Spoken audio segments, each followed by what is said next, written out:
warahmatullahi wabarakatuh. Perkenalkan, nama saya Arsila Amalia dengan NIM 203210113, kelas 5E, Prodi Manajemen Pendidikan Islam, Fakultas Tarbiyah dan Keguruan, Universitas Islam Negeri Sultan Taha Saifuddin Jambi.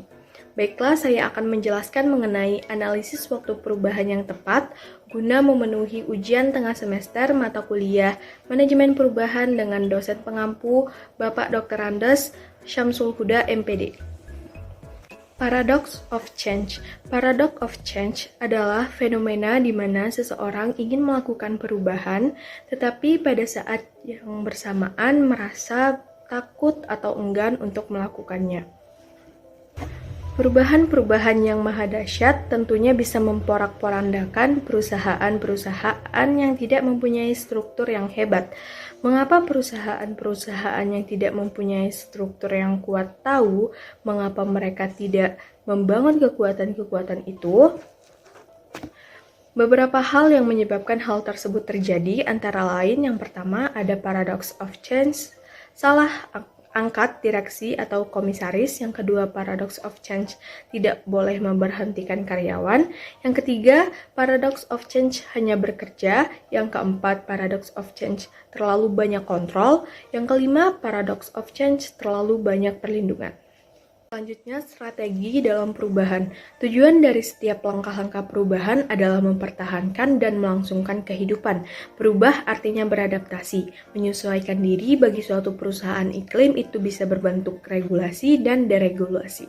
Langkah-langkah dalam perubahan. Yang pertama, restrukturisasi utang. Yang kedua, melakukan pemutusan hubungan kerja. Yang ketiga, mengurangi jam kerja. Yang keempat, menutup sebagian kantor cabang dan anak-anak perusahaan.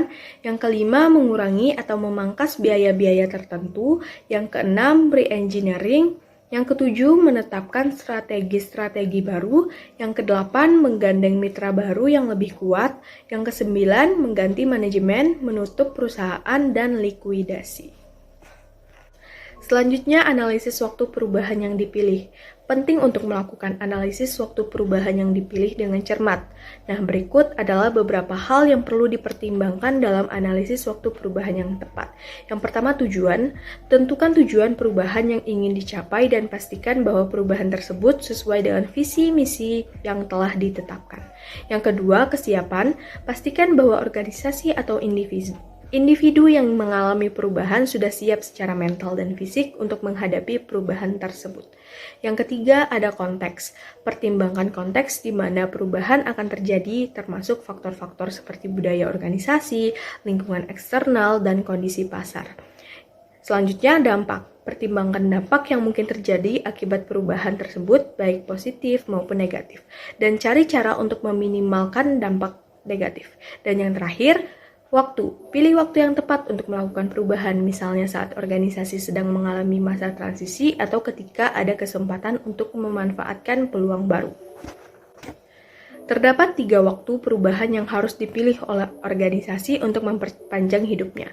Pilihan pertama adalah pilihan yang paling baik, namun seringkali paling sulit untuk dilaksanakan, karena membutuhkan pemimpin yang memiliki sifat visioner.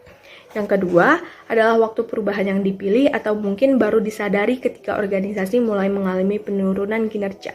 Perubahan yang dilakukan saat ini disebut dengan turnaround. Dan yang ketiga adalah waktu perubahan yang dilakukan oleh organisasi ketika organisasi tersebut telah mengalami kebangkrutan dan hampir mati. Baik, sekian penjelasan dari saya. Apabila ada kekurangan saya mohon maaf. Terima kasih atas perhatiannya. Saya akhiri. Wassalamualaikum warahmatullahi wabarakatuh.